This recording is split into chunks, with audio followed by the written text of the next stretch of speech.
yet? No, In 5. not yet. We got this? In two. 1, 2... Hold on, wait. There you go. Take 2. And scene. Great. All right. Hi, everyone. This is Tech. We're here at New York Comic Con, and I have the pleasure of sitting with 2 of the Work Juice players from Thrilling Adventure Hour, Mr. Mark Gagliardi and Mr. Hal Lublin. Gentlemen, thank you so much for sitting down and talking with me. Thank you for talking with us. Yeah, it's a pleasure. Full disclosure, I knew very little about Thrilling up until San Diego Comic Con. That's Okay. fair. And my cameraman here said, hey, there's a live show. You want to go? I went, sure, let's go for it. Since then, I've listened to every episode of the podcast. No kidding. I Oh, caught that's up. awesome. I That's caught impressive. up just in time for New York Comic Con. That is, because that's a lot of episodes. Yeah. Do I you have- drive a lot? I have a long commute. Okay. I have an hour-long commute to work. So Yeah, well, I have 2 or 3 episodes to and from. I'm glad we're there for your commute with you in the mornings. Yeah, thanks and for the taking us. afternoons, Yes. I assume. Yeah. And We we don't even just go to work and stay. we even saw you guys at Nerd HQ the following day. Oh, and sweet. We didn't get half the jokes, but now I do. Now, now go back and watch it. I did. Went back to There you go. YouTube, watched it. I was like, oh, I know who Cactoid Jim is now. You know, it's good to know that those jokes from that panel still live on. Like, all you have to do is listen to the podcast, and then they have context. It's not like, our jokes aren't disposable, is what I'm saying. You can get into this, and you'll get all the jokes from the panels later. Don't worry about it now. Hal's jokes are disposable. Yeah. Generally speaking. Throw just, away, just the life jokes that he throws out they're there. just done Yeah. from the moment they start. Now, Mark, I have to ask you, did you run Yeah. into any cosplayers you had to take a picture with on your way to this interview? Because I heard your Bebop and Rocksteady story. Oh man, Bebop and Rocksteady were my favorite. I have not run into any yet because we came in through they were like, oh, we'll go around this side entrance and avoid the crowd. And I was like, oh, I kind of love the crowd. Like, that's one of my favorite things about this is the cosplay. I haven't seen anything crazy yet. I saw a little kid with a full-size stormtrooper helmet, and that made me laugh. So he looked like a tiny bobblehead. I thought that one was pretty funny. Hal, anything catch your eye? I just sort of zipped over here from the hotel, but I did see at the hotel one of those people who looks like they're going to a Ren fair and wearing the widest brimmed hat possible, which is really interesting to me. And I feel like I look at it and I go, that's from a thing that I don't know. No. It's a very Or they're just specific- a person that's staying in the hotel. Yeah, and they care about their skin Yeah. because of the sun. They have the damaging UV rays of the sun. Hashtag disposable It's a jokes. social joke. Throw it away. I feel like that person might still be in the revolving door, just standing in the front of that hotel, trying to get through. Well, the hat's glued on, so they don't have a choice. So, looking at Thrilling Adventure Hour as a project that started, just as a stage show and you guys pretty much getting together and having a good time with your friends, how has it evolved for you now that you're here at an event like this, you're at San Diego Comic Con, that you're sitting at panels and signing autographs for fans? How is it to have made that leap for you? I think it's fantastic. I remember when we first did the show, it was just a bunch of us sitting around Ben Blacker's living room reading a script. That was it. It was just, hey, you guys want to come over and read this thing that we wrote? And it was just, it was us in the living room with, a couple of beers and a script. Now it's us in a theater with a couple of beers and a script. But the world that Akron Black Group created and the characters that these guys have come up with, I think that their imaginations are the reason that we're here right now, because they just tap into really creative fans seem to like our show. And when you want to get connected to really creative fans, you come to Comic-Con. Absolutely. Yeah, and I mean, for me, I look at Mark and Annie as well, and the three of us were just 3 kids at Second City in Los Angeles, Yeah. improvising and doing sketch, and we all knew Ben Acker and were brought into the show, and it's crazy to think of the ride that it's taken us on, even though it's very much the same as Mark says. We get a script, it's hilarious, we read it together. The actual execution of the show doesn't have any pressure for us. I think it's like realizing, oh, we're kind of public figures in certain arenas now, and there are people who are fans who want to meet us, and that's a really, really cool thing. It kind of blows my mind still. Being at an event like this, do you get to walk around the floor as fans? Is there anything you could look forward to? I'm a classic toy guy. Yeah. Like I'm looking for all the Star Wars toys I had when I was a kid. So I usually go around and see if I can buy one thing at a decent price. I watched Hal the last Comic-Con. We walked around the floor after, and there was some toy on a shelf that he shoved his way through the crowd to get the last one. and it was the DeLorean from Back to the Future.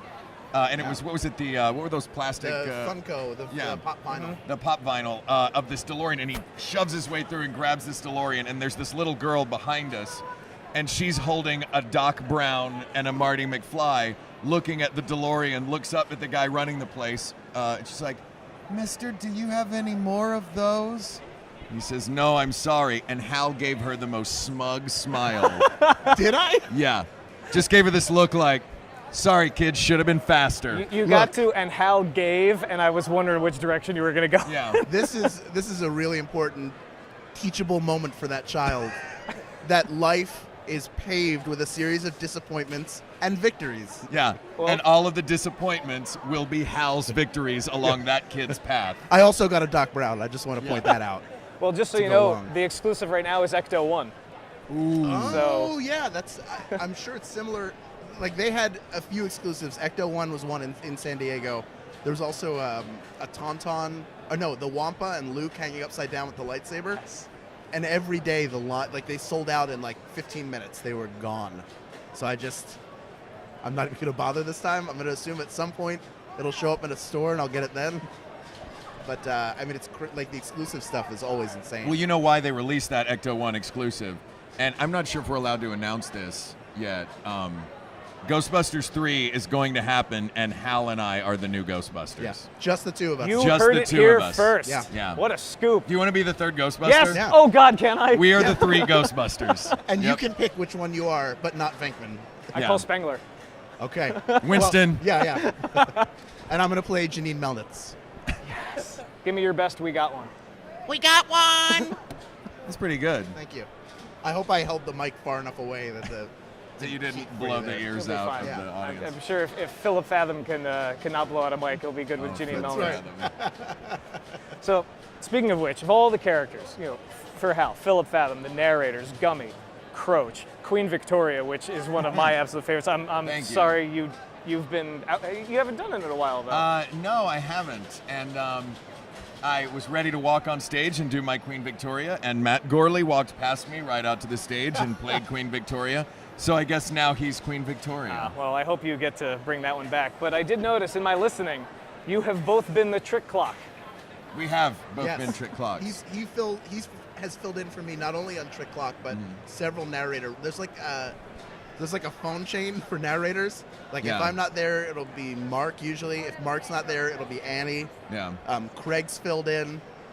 But And it'll say in yeah. the script, it'll always say Spooky Hal or Folksy or Hal. Folksy Hal or Newsreel Hal.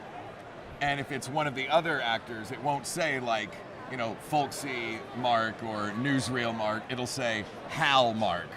So it's just do your Hal impression of this thing. One time I read an ad in like the middle of the show, and it said Mark Gagliardi Hal, and I was like, oh, this is Mark's. There's been some sort of a typo. And like 10 minutes before the show, Blacker comes up to me and he's like, no, you're doing it. You should be doing an impression of Mark. I was So I in the came out. room. They could have just used me. They could have, but it's more fun. But it to did have. sound exactly like me. I thought I was listening to a recording. It's like listening into a mirror.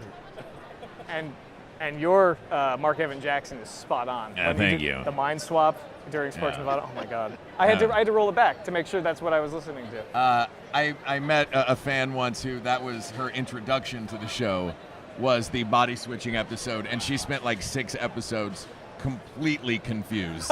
She had no idea what was happening. Well, speaking of introductions, when I first saw you guys, it was the Night Vale crossover in San Diego Yes. Comic Con. Hal, you've done work with Night Vale. You are the ever lovable. Yes. I just started listening to Night Steve Vale. Carlsberg. Steve Carlsberg. Thank you American very much. sweetheart. Carlsberg. Did American the sweetheart. crossover grow out of because I know a few of the actors have gone back and forth. Did it come out of that? No, it would be great if I could claim that, but he said to claim. It was totally me. No, Jeffrey and Joseph and the Bens had a sort of a mutual admiration society going on long before I joined the show. I first met them in May of 2013, I guess. And then over that summer they exploded, and when we came here last year for Comic-Con, a bunch of us were invited to do the show, and I had like one line It was the debate, which they released like almost a year later. It feels like. I had like 2 lines as Steve Carlsberg, and I had no idea. I was like maybe 3 episodes in. I was just before he was introduced, so I had no idea that there was going to be a huge reaction.